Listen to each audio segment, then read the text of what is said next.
Hi friends, నేను మీ రవీంద్ర. ఈరోజు మనం ఎండమూరి వీరేంద్రనాథ్ రచించిన వెన్నెల్లో ఆడపిల్ల నవల గురించి తెలుసుకుందాం.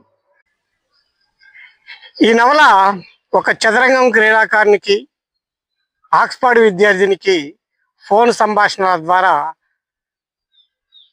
మొదలయ్యే ప్రేమ కథ. ఈ నవల ఆధారంగా 1991లో వంశీ దర్శకత్వంలో వెన్నెల్లో ఆడపిల్ల సినిమాగా రూపొందింది.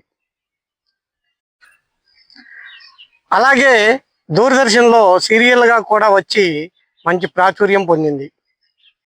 ఈ నవలలో సస్పెన్స్, మేధోపరమైన సంభాషణలు అప్పట్లో యువతను విశేషంగా ఆకట్టుకున్నాయి. ఈ నవలలో కథానాయకునితో కేవలం ఫోన్లో మాత్రమే మాట్లాడుతూ ఉంటుంది. కథానాయకుడు ఆమె ఫోన్ నెంబర్ కనుక్కోవాలని, ఆమెను చూడాలని ప్రయత్నిస్తూ ఉంటాడు.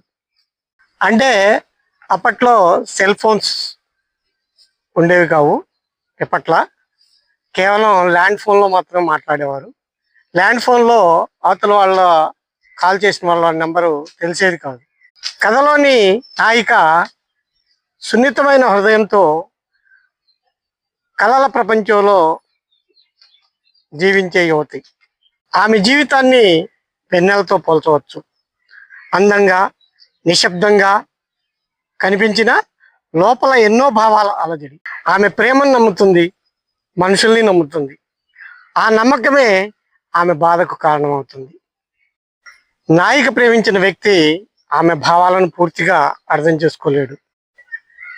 అతని ఆలోచనలు, ప్రాధాన్యతలు వేరు.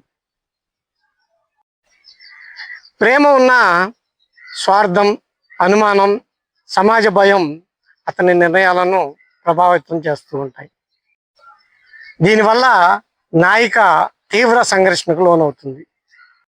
ఈ ప్రయాణంలో ఆమె ప్రేమ పేరుతో మోసపోతుంది.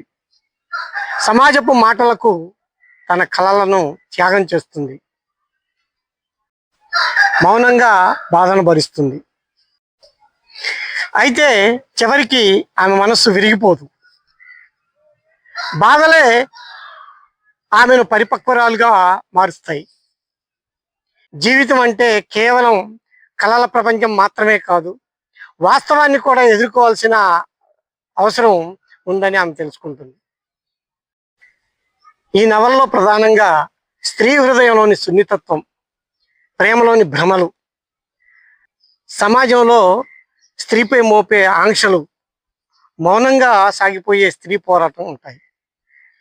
ఈ నవలలో కథ కంటే పాత్రల భావాలే ప్రధానంగా నిలుస్తాయి. ఈ నవల చదివేవారు నాయక బాధను అనుభూతి చెందుతూ ఉండేలా ఈ యొక్క రచన సాగుతూ ఉంటుంది. ఎండమూరి రచించిన అద్భుతమైన ఈ వెన్నెల్లో ఆడపిల్లను అందరూ తప్పక చదవండి. చివరి వరకు ఈ వీడియోను చూసిన అందరికీ ధన్యవాదాలు. మీకు ఈ వీడియో నచ్చితే లైక్ చేయండి, కుదిరితే షేర్ చేయండి, అన్నిటికంటే ముందుగా సబ్స్క్రైబ్ చేయండి. Thank you.